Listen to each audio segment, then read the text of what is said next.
Get that one again.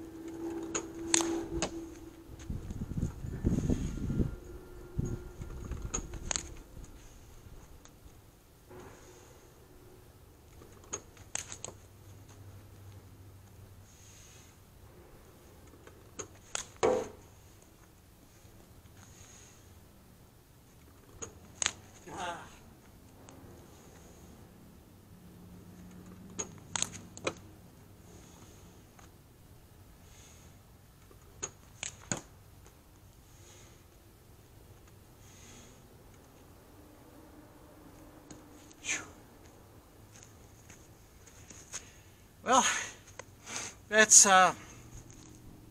some pretty good swings using the old swing that I was talking about maybe a week or two ago. I posted a video about what is currently my favorite version of the Deadball era swing.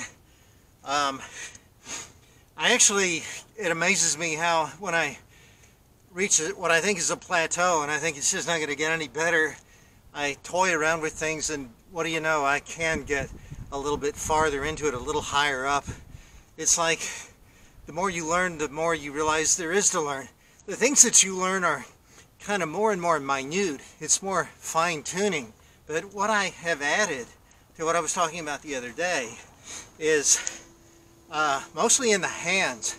I'm making even more of a V than I have been, and to do that I'm keeping the hands closer to the body and actually lifting them up a little bit more. You know, when I wrote a couple of summers ago a book called Landing Safeties, which was a follow-up to Hitting Secrets from Baseball's Graveyard, I never could figure out how the guys back in the 19th century, 1888 seems to have been a real good year for tobacco cards.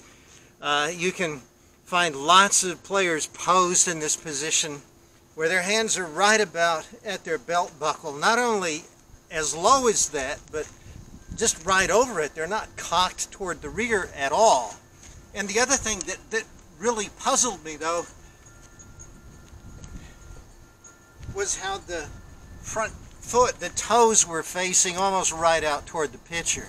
And I just couldn't, you know, I figured, well, if they're going to load back like that, the hands are going to have to come back too. And I knew that the heart and soul of that swing was the foot coming down and the hands following closely after it, because all of those swings were very front foot dominant.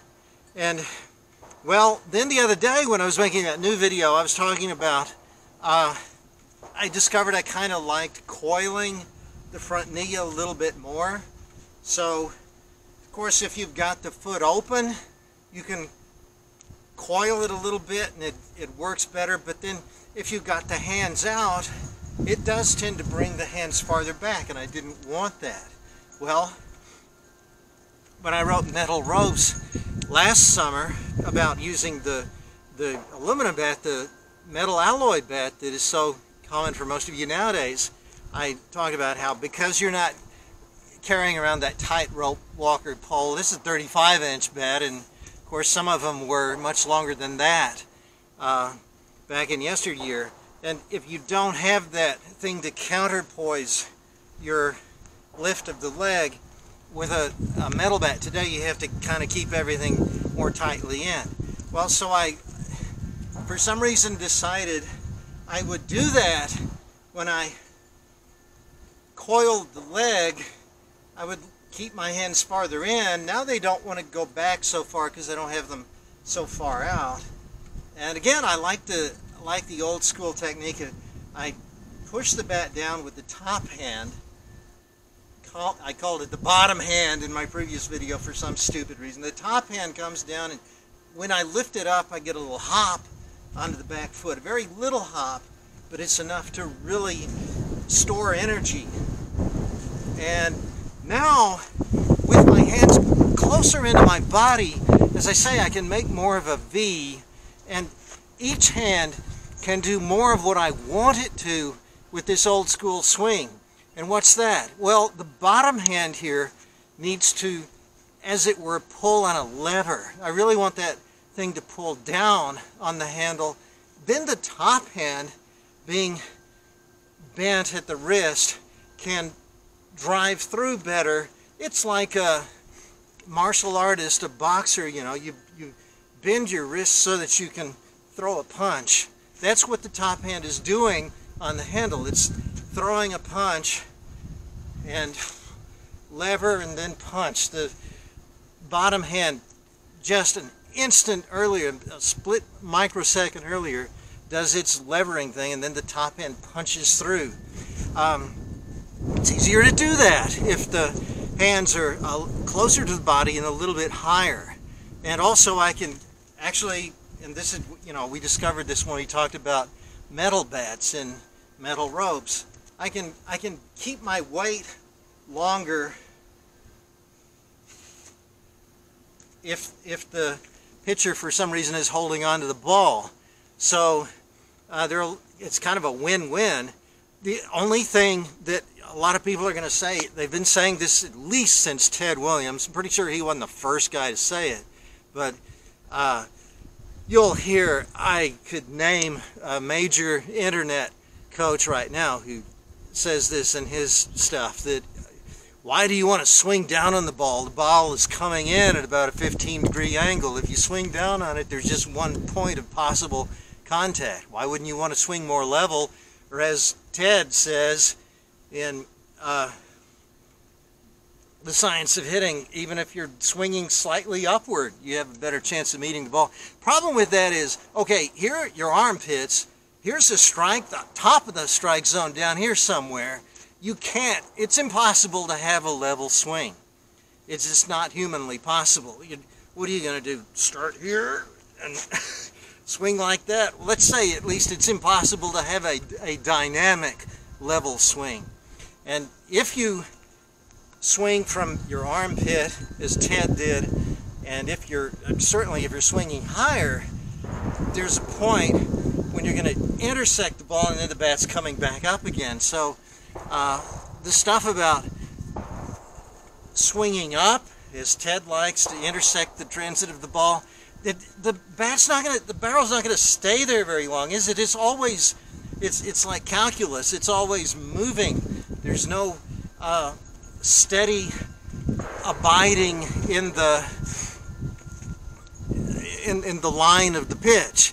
A line is the best way. A line gives you the most control over meeting the pitch. If you can get that barrel to come in a line and with your crossed fists and doing the lever punch old-fashioned technique, you can really bring this barrel down in a line. And again, because it's closer to your body, it is actually coming down more than if I had my hands out more and my wrists were straighter.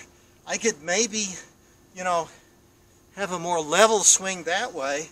This way, my swing is a little more descending, but it's linear, and that's the important thing, because I can direct that line much more precisely to where I want it to go. In fact, if the descending line goes a little bit too far, why is that going to happen? Because I'm a little bit early. Why would I be likely to be a little bit early? Because it's not a fastball, it's a breaking ball. Well, if it's breaking, then my descending barrel still has a good chance of backspinning the ball. It's going to go down as the ball goes down and maybe backspin it a little bit, and it's going to have some good carry. Even if the fastball eats me up and my barrel is just starting to go down in its line, I can kind of fight it off the other way, and probably I'm not going to pop it up because, you know, I don't have that loop in my swing. It's a straight line, and as a left-hand hitter, at least, I'm going to take it to the other side. The infielders are going to have a longer throw. I'm going to have a better chance to beat that throw to first base. So I don't know what I'm going to find next week or next month as I keep doing this, but right now I think it's just really cool and really smart to keep those wrists just ultra close together, make the V as much as you can. Of course, the barrel, the handle is in the knuckles, and don't worry about coming down in the pit. It's leveling off some anyway. We've said this so many times at smallballsuccess.com. You're coming down into the pitch, and that levels the stroke off a great deal. But it is somewhat descending, but it's a descending line. And that line is so much more potent and so much more easy to capture for productive results than trying to swing in a level plane. You can't do it anyway. Why would you try?